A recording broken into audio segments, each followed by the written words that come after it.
is the story of Willow Run, one of the Ford farms that virtually overnight became the largest aircraft plant that had ever been built. A story that now can be told in full.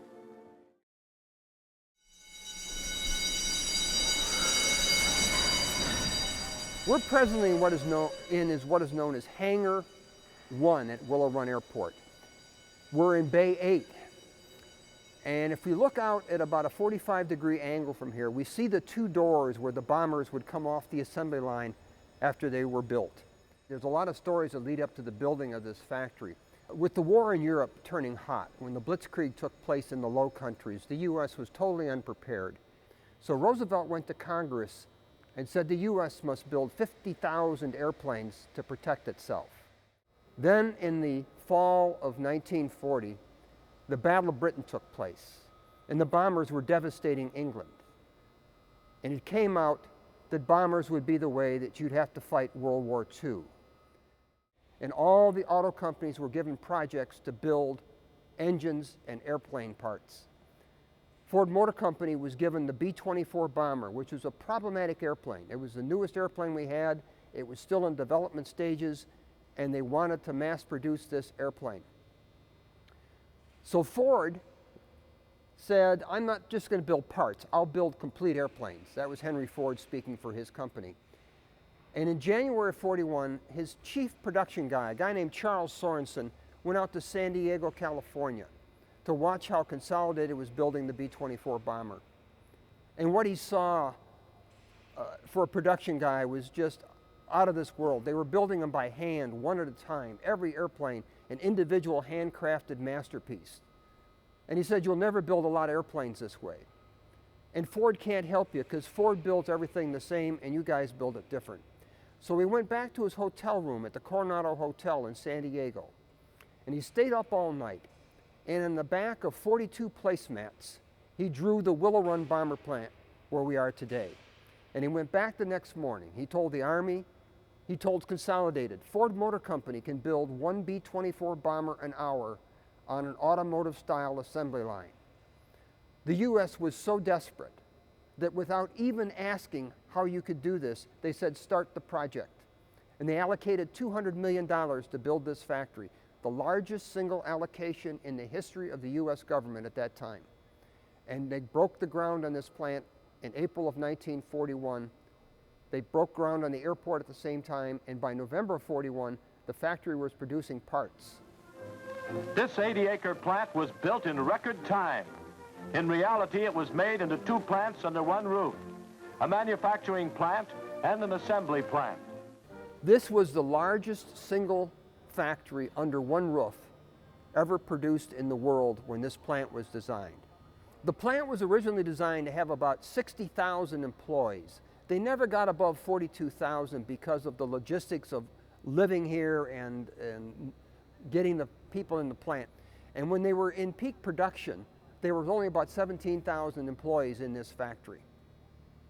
And between January and June of 1944, 35% of the four-engine bombers built in the United States were delivered here at Willow Run, and that was one of 11 factories building the B-24 bomber.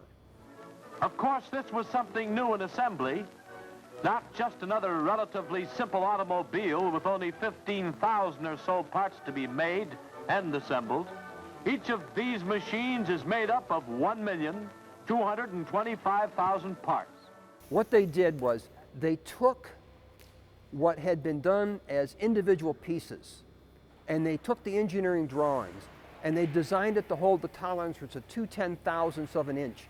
And then a massive press would knock out thousands of these pieces that would then go onto the assembly line, and basically unskilled assembly workers with just a little bit of training could assemble these airplanes. And all the pieces were precise. You could interchange any part with any Ford-built B-24 bomber and it would fit because they had fit them to blueprints like cars.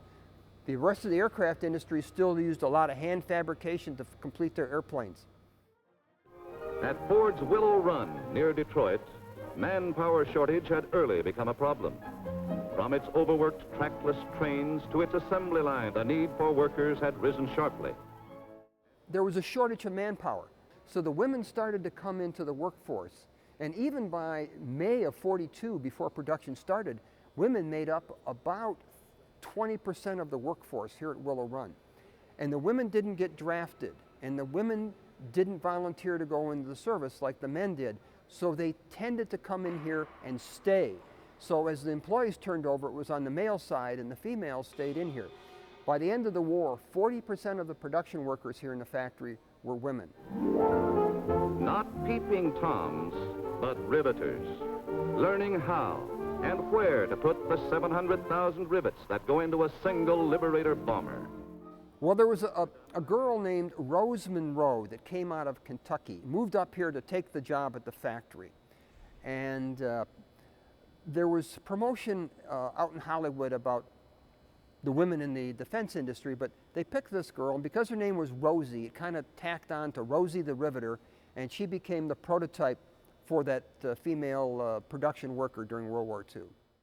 Well, the Willow Run Bomber Plant is a project that the Yankee Air Museum is involved in. We want to save a part of this plant and make it a display of what happened in World War II, how the auto industry stepped forward in a time of need to really save the world. The Willow Run plant is in the process right now of being demolished. You can see the two big hangar doors behind me. Those hangar doors represent the end of the plant, the end of the assembly line, where 8,700 B-24s rolled out. We intend to save that, restore a piece of the building, about 175,000 square feet, move the Yankee Air Museum into it, and show people what the history of this was all about in the 1940s. Something for us to remember and save for our kids and grandkids to see. When Ford Motor Company was finished with bomber production in 1945, they cleared the plant out, and in 1947 it was purchased by the Kaiser Frazer Company. Kaiser Frazer came in and used the plant both for their automobiles. They built roughly 800,000 automobiles here. Kaiser Frazer's, Henry J's, Graham Motor Company was involved in it. As I said, about 800,000 automobiles were built, but also most people know of the B-24 bomber plant and the B-24s that were built here. Very few people know that we also had C-119 flying boxcars built here. Roughly 200 of them were built here in the early 1950s. After Kaiser Frazer was done with their automobiles and their aircraft production, General Motors bought the plant. They had lost one of their transmission facilities to a fire, and they saw this plant. It was empty at the time they purchased it, and have owned it ever since then until 2010, when it became vacant after the General Motors bankruptcy. Right now, if you look inside the facility, there's not much in there. There's a lot of the manufacturing equipment left from General Motors on the floor. That is slowly being cleared out.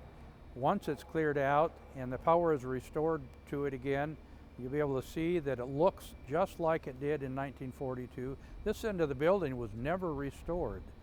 The other end of the bomber plant was restored a number of years ago and modernized by General Motors, but this end hasn't. The original plant was 3.5 million square feet. It is now roughly 5 million square feet with the General Motors additions that were put on over the years. We intend to save about 175,000 square feet. So it really is a very insignificant piece of the entire plant. But as I said earlier, it represents the most significant piece of the arsenal of democracy because it's where the bomber is rolled out. We intend to move the entire Yankee Air Museum into it someday. We can get all of our airplanes into it except our B-52.